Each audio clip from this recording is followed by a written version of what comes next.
With approximately 2 weeks owning the Redmagic 10 Air, there are a list of features I've found useful in my daily life, but there are also some that are probably unnecessary, and we'll go over those and why. The always-on display is not on by default, but when enabled, does provide you with a low-light display of the time, battery life, and unread notifications since you last opened the device. Going into the theme settings, you will notice several different customizations to suit your needs, which is a nice touch. It even has the default recommended option of displaying for 10 seconds, which, honestly, defeats the purpose of the always on, but I digress. I recommend the custom schedule, which allows you to have it off during sleep hours. Most impressive feature so far of the Redmagic devices is the ability for wireless desktop capabilities similar to the wired Samsung DeX mode. When I unlock my phone, a television can act as a second monitor, displaying a desktop-like view. This allows me to play some Android games in much higher resolution and screen space.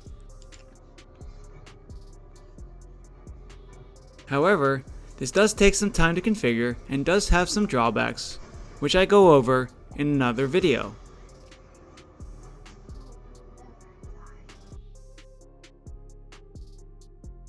Like the Android desktop mode, Redmagic offers a suite of AI services that are well within experimental phase.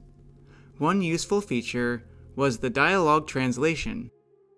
Similar to Samsung's offering for translation in their flip devices, Redmagic allows for real-time text and voice translations.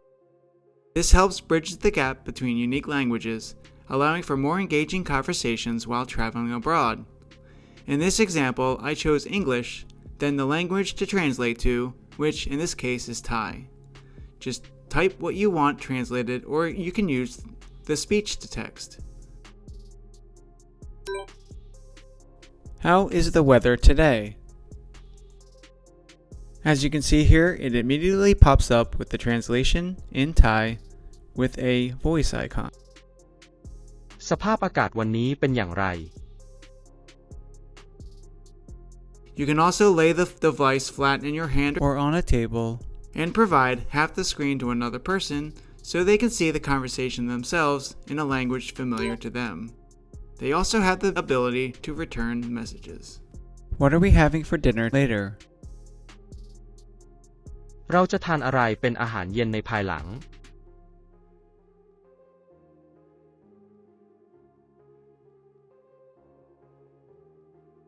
Daily Wallpapers is a personalization setting that provides random background images of your lock and home screens, while providing some information about the image.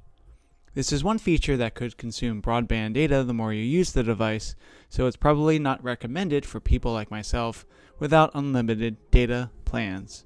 To turn it on, however, just go to the Theme and Personalization, Daily Wallpaper, toggle it on. In my case, however, I have decided to disable it.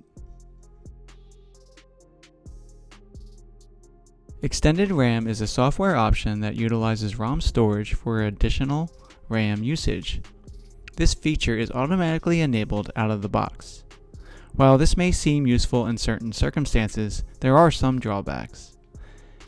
For instance, apps being opened from the background may reopen a little slower, but it's probably hardly noticeable. Secondly, this has the potential to degrade the lifespan of the internal UFS storage over time.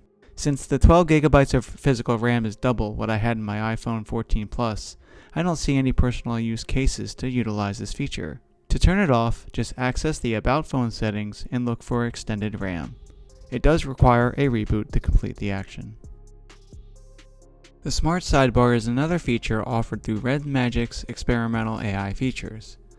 It provides computer desktop-like experiences, launching floating applications of most installed apps. Since these applications don't utilize the secondary display found on the SmartCasting, however, I don't have much use of this feature as it currently stands. It's also not easily accessible as a gesture, requiring just the right amount of pull from the side to have it appear. I found most shortcuts taking screenshots or photos or recording video was much easier with the normal button combinations or the built-in launcher. However, if you want to turn it on, just go into the settings, Redmagic AI, Smart Sidebar, and toggle it on.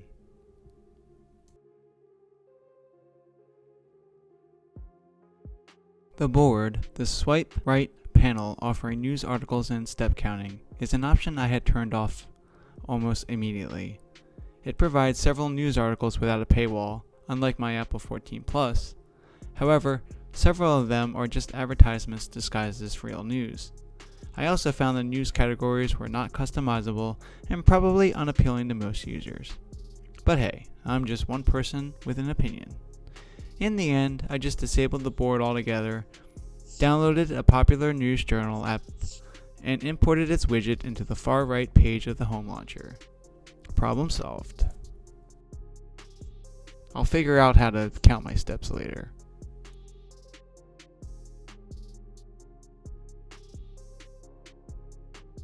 The more I dive into the Redmagic 10R, the more I enjoy moving away from iOS again. There's so much to customize, so much to experiment with, and features I dislike are easily disabled.